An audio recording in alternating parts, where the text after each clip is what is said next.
जय जगदीश्वरम। सम्यक आप्त पुरुष जगदीश्वरम के लिखित उपदेशों पर आधारित पॉडकास्ट्स की इस श्रृंखला में आज उनके दिनांक 10 जुलाई 2025 के उपदेश को आधार बना रहे हैं। पूज्य गुरुदेव द्वारा यह उपदेश लोक कल्याण के लिए फेसबुक के आर्य मित्र नामक पेज पर सन 2017 से प्रकाशित हो रहे हैं। जैसा कि हमने पहले भी स्पष्ट किया है कि यह पॉडकास्ट गुरुदेव के गूढ़ एवं गहन उपदेशों को समझने की दिशा में केवल एक प्रयास है तथा ऐसे किसी भी प्रयास में गलती होने की संभावना तो रहती ही है। अतः सुधी दर्शक श्रोता गणों से अनुरोध है कि वे इस पॉडकास्ट को सुनते समय अपने विवेक का प्रयोग अवश्य करें तथा किसी भी शंका समाधान के लिए फेसबुक पर जगदीश्वरम के आर्य मित्र नामक पेज पर दिए मूल उपदेश को अवश्य पढ़ें। आर्य मित्र पेज का लिंक डिस्क्रिप्शन में दिया जा रहा है। नमस्कार। आज हम एक बहुत ही कह सकते हैं गहरे विषय पर बात करने वाले हैं। जी। ये जगदीश्वरम का एक खास उपदेश है और विषय है सम्यक धर्म। और एक और बड़ी दिलचस्प चीज है दर्शन मात्र। हाँ, दर्शन मात्र यानी कि बिल्कुल शुद्ध सीधा अनुभव, बिना किसी मिलावट के, है ना? बिल्कुल एकदम प्रत्यक्ष। तो ये जो जानकारी है ये हमें मिली है जगदीश्वरम के 10 जुलाई 2025 के एक उपदेश के अंशों से, और उन्हें कहा गया है सम्यक आप्त पुरुष। जी, सम्यक आप्त पुरुष। तो आज हमारी कोशिश रहेगी कि हम जगदीश्वरम के जो मुख्य विचार है ना उनको थोड़ा समझें। जैसे कि ये सम्यक धर्म है क्या चीज, फिर ये दर्शन मात्र, इसका असली मतलब क्या है, और ये हमारे रोज के नजरिए से, जैसे हम दृष्टिकोण कहते हैं, उससे ये कैसे अलग है। हाँ, ये फर्क समझना जरूरी है। और सबसे जरूरी शायद ये कि क्या इन दृष्टिकोणों से इनके जाल से बाहर निकला जा सकता है। जगदीश्वरम तो यही कहते हैं। जी, उनका इशारा तो उसी तरफ है। देखिए, मुझे जो बात शुरू में बहुत इंटरेस्टिंग लग रही है वो ये है कि सिर्फ देखना, जिसे वो दर्शन मात्र कह रहे हैं, अगर वो बिना किसी देखने वाले के, अपने रंग के हो, बिना किसी व्याख्या के, तो वो अपने आप में स्पष्टता ला सकता है और यहाँ तक कि मुक्ति भी। हाँ, ये बहुत बड़ी बात है। ये तो काफी क्रांतिकारी विचार लगता है। चलिए इसको थोड़ा खोलते हैं परत दर परत। बिल्कुल। और शुरुआत शायद सम्यक धर्म से करनी चाहिए। हाँ, बताइए। जगदीश्वरम के हिसाब से जो बात सामने आती है वो ये है कि सम्यक धर्म ही असल में प्राकृतिक धर्म है। प्राकृतिक धर्म मतलब ये किसी एक समूह या पंथ का धर्म नहीं है। ये तो पूरी मानवता का, सबका एक सहज स्वभाव जैसा है। अच्छा। वो इसे ही असल मायनों में सनातन धर्म की तरह देखते हैं, मतलब जो हमेशा से है, प्रकृति के नियम जैसा। ओके, तो ये कोई ऑर्गेनाइज्ड रिलीजन या परंपरा नहीं, बल्कि एक तरह का यूनिवर्सल प्रिंसिपल है। हाँ, कुछ ऐसा है। ठीक है, अब आते हैं उस मेन अंतर पर जो आपने शुरू में कहा था, दर्शन मात्र और दृष्टिकोण के बीच। जी। जब जगदीश्वरम कहते हैं कि दर्शन मात्र सिर्फ तथ्यों को वैसे ही देखना है जैसे वो हैं, तो इसका मतलब क्या सिर्फ ऑब्जेक्टिव होना है या कुछ और गहरा है इसमें? ये बहुत अच्छा सवाल पूछा आपने, क्योंकि ये सिर्फ ऑब्जेक्टिव होने की कोशिश से कहीं ज्यादा है। अच्छा। दर्शन मात्र वो हालत है जहां चीजें या तथ्य ठीक वैसे दिखते हैं जैसे वो हैं, पर सबसे जरूरी बात यह है कि कोई देखने वाला, दृष्टा, हाँ, वो दृष्टा अपनी तरफ से कोई मतलब, कोई व्याख्या, कोई पसंद नापसंद उसमें नहीं डाल रहा होता। ओके। मतलब देखने का काम तो हो रहा है, पर वो मैं देख रहा हूं वाला जो भाव है, वो कर्तापन, वो फिल्टर जैसे है ही नहीं। ये तो बड़ा सूक्ष्म है। जी। और इसके उलट दृष्टिकोण जो है वो हमेशा रिलेटिव होता है, सापेक्ष। रिलेटिव? हाँ, मतलब वो किसी न किसी चीज के संबंध में, किसी तुलना में, किसी आधार पर टिका होता है। और जगदीश्वरम के अनुसार यही रिलेटिविटी, यही निर्भरता बंधन का कारण है। अच्छा। जब तक कोई खुद को दृष्टा मानता है, मतलब देखने वाला, कर्ता, तब तक दृष्टिकोण का बंधन तो रहेगा ही, वो स्वाभाविक है। ये दोनों साथ साथ हैं। श्रोत में ये बात साफ लिखी है। जब तक तुम दृष्टा हो, अर्थात देखने वाले हो, तब तक दृष्टिकोण का बंधन स्वाभाविक है। जी। जब तुम दृष्टा नहीं होते हो, सीधे ही तथ्यतः दिखने भर में निमित्त भर होते हो, तब कोई दृष्टिकोण नहीं रहता। तो मतलब अगर दृष्टा नहीं तो दृष्टिकोण नहीं। बिल्कुल। और जब दृष्टिकोण ही नहीं तो उसका बंधन कैसा? वाह। मुक्ति इसी दृष्टिकोण रहित अवस्था से जुड़ी है उनके अनुसार। ये समझना थोड़ा मुश्किल है, क्योंकि हम तो हमेशा ही किसी ना किसी दृष्टिकोण से ही देखते आए हैं दुनिया को। हाँ, हमारी आदत है। ये सोचना कि दृष्टिकोण ही बंधन है, न कि सिर्फ गलत दृष्टिकोण, ये तो सच में सोचने वाली बात है। और फिर वो स्पष्टता वाली बात, जिसे जगदीश्वरम निभ्रांत स्पष्टता कहते हैं, मतलब ऐसी क्लैरिटी जिसमें कोई भ्रम ना हो। हाँ बिल्कुल, उनका तर्क यही है कि ये जो निभ्रांत स्पष्टता है ये सिर्फ दर्शन मात्र की अवस्था में ही मिल सकती है। अच्छा। दृष्टिकोण में तो हमेशा थोड़ा भ्रम, थोड़ी रिलेटिविटी, थोड़ा अधूरापन रहेगा ही, क्योंकि वो हमेशा एक एंगल से होता है ना। हाँ सही बात है, पूरी तस्वीर नहीं दिखती। बिल्कुल। तो फिर सवाल ये उठता है कि ये दृष्टिकोण जिनसे हम इतने घिरे हैं ये बनते कैसे आखिर? हाँ, ये कहाँ से पैदा होते हैं हमारे अंदर? यहाँ जगदीश्वरम एक साइकोलॉजिकल प्रोसेस की तरफ इशारा करते हैं। वो कहते हैं कि दृष्टिकोण तब बनता है जब कोई अपनी तरफ से देखता है। अपनी तरफ से? हाँ, मतलब जब देखने वाला अपने पर्सनल सेंटर से देखता है। तो इस अपनी तरफ से देखने में हम क्या करते हैं? हम चीजों पर ये ऐसा है, वो वैसा है का लेबल लगाते हैं। मतलब थोपते हैं। हाँ, एक तरह का अर्थ थोपते हैं। इसे वो कहते हैं आरोपण। और खास बात यह है कि उनके हिसाब से ये आरोपण एक क्रिया है, एक मेंटल एक्शन। आरोप एक क्रिया है। ये इंटरेस्टिंग है। हम तो देखने को पैसिव समझते हैं ज्यादातर। हाँ, पर यहाँ कहा जा रहा है कि जब हम मतलब निकालते हैं तो वो एक एक्टिव कर्म है। तो फिर इस क्रिया का कोई नतीजा भी होता होगा, कोई रिएक्शन? निश्चित रूप से। जगदीश्वरम इसी क्रिया प्रतिक्रिया, एक्शन रिएक्शन के नियम की बात करते हैं। अच्छा। उनका कहना है कि जहां भी क्रिया है वहां एक प्रतिक्रियात्मक दबाव, मतलब एक रिएक्टिव प्रेशर पैदा होता ही है। ये एक तरह का साइकोलॉजिकल या कहें कि एनर्जी का नियम है। और इसी रिएक्शन वाले दबाव के कारण हमारी अचेतन अवस्था में, जिसे वो मूर्छावश कहते हैं, यानी जब हम पूरी तरह जागे हुए नहीं होते, उस हालत में एक तरह का सम्मोहन, हिप्नोसिस जैसा पैदा होता है। हम उस दबाव के रिएक्शन में एक खास तरह से चीजों को देखने के आदी हो जाते हैं। अरे! और इसी सम्मोहन की हालत में हमारा दृष्टिकोण बन जाता है, पक्का हो जाता है।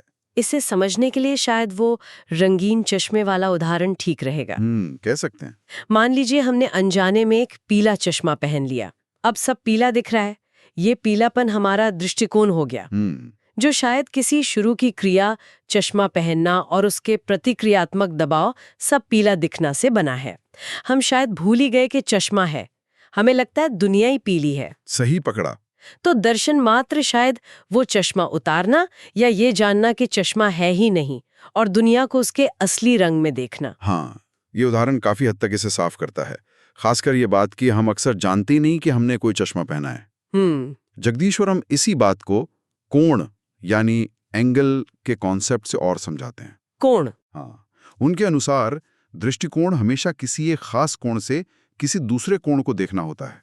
आप एक पॉइंट पर खड़े होकर दुनिया को देख रहे हैं और आपका नजरिया उस पॉइंट से बंधा है।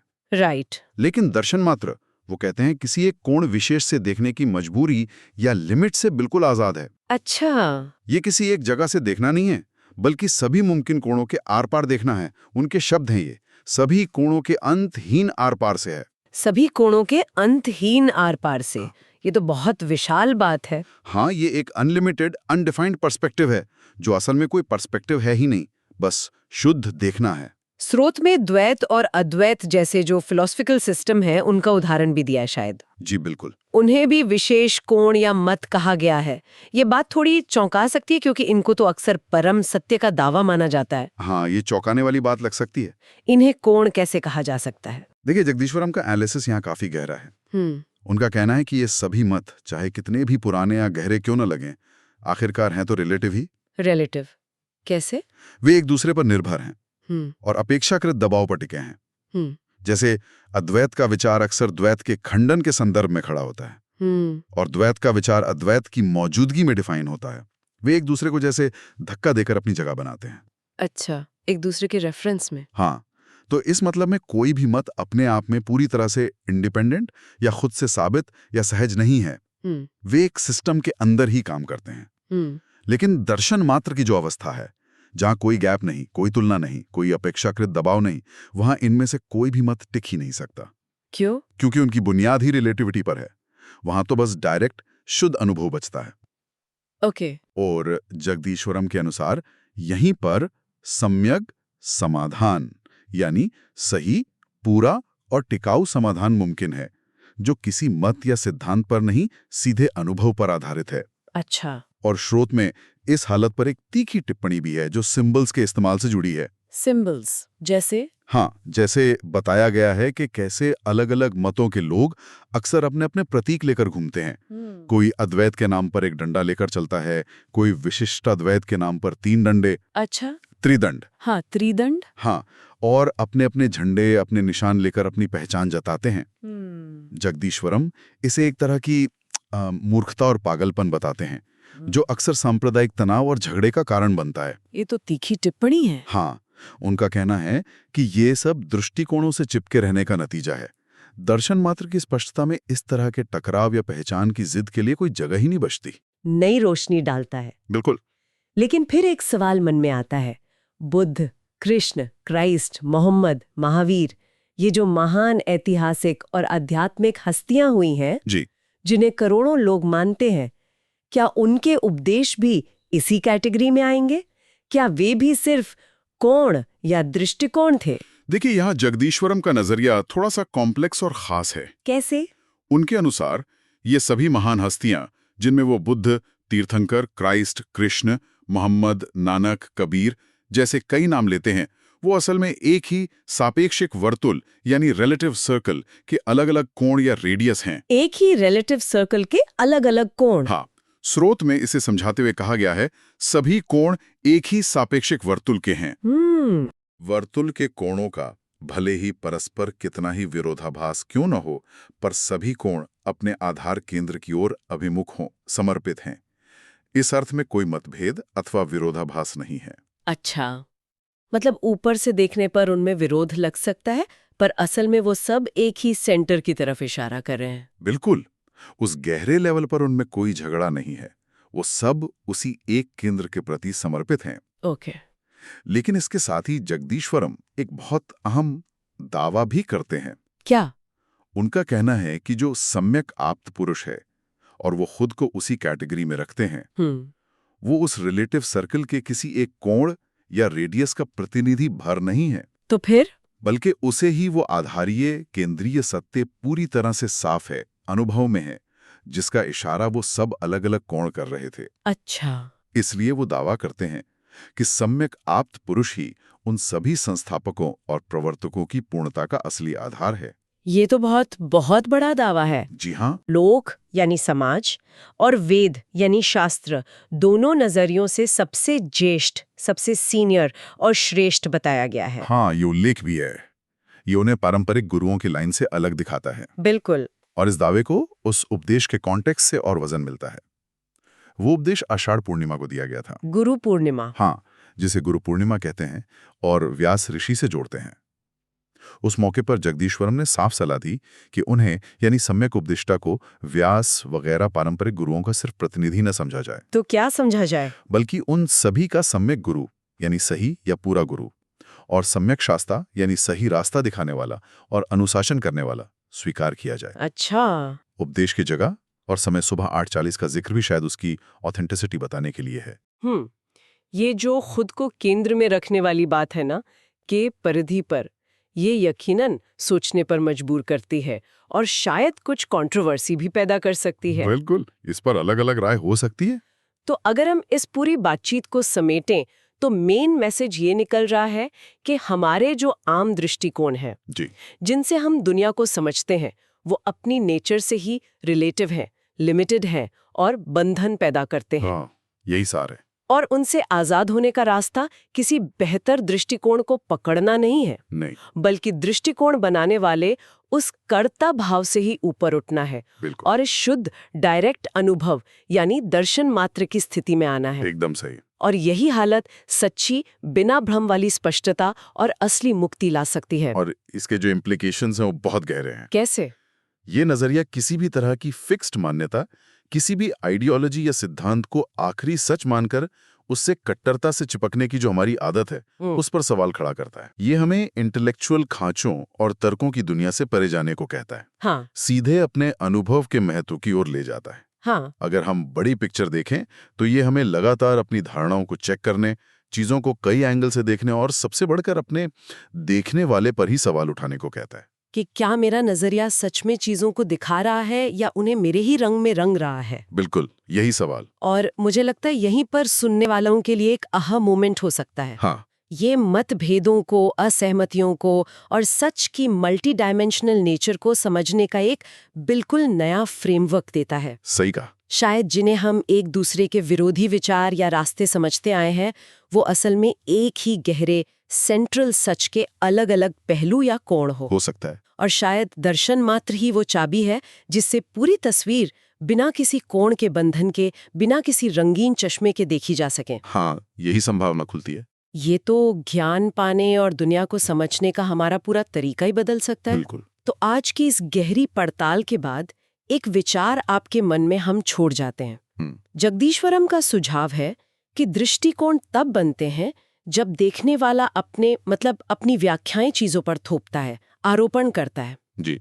जरा सोचिए, अगर ये देखने वाला, ये मैं जो देख रहा है, अगर यही पीछे हट जाए, बैकग्राउंड में चला जाए और सिर्फ शुद्ध देखना, सिर्फ दर्शन मात्र ही बचे, तो वो अनुभव कैसा होगा? इस स्रोत में बताई गई दुनिया और उसके विचारों को समझने का हमारा अनुभव उस हालत में कैसे बदल सकता है? इस पर जरूर सोचिएगा। भवतु सर्वमंगलम।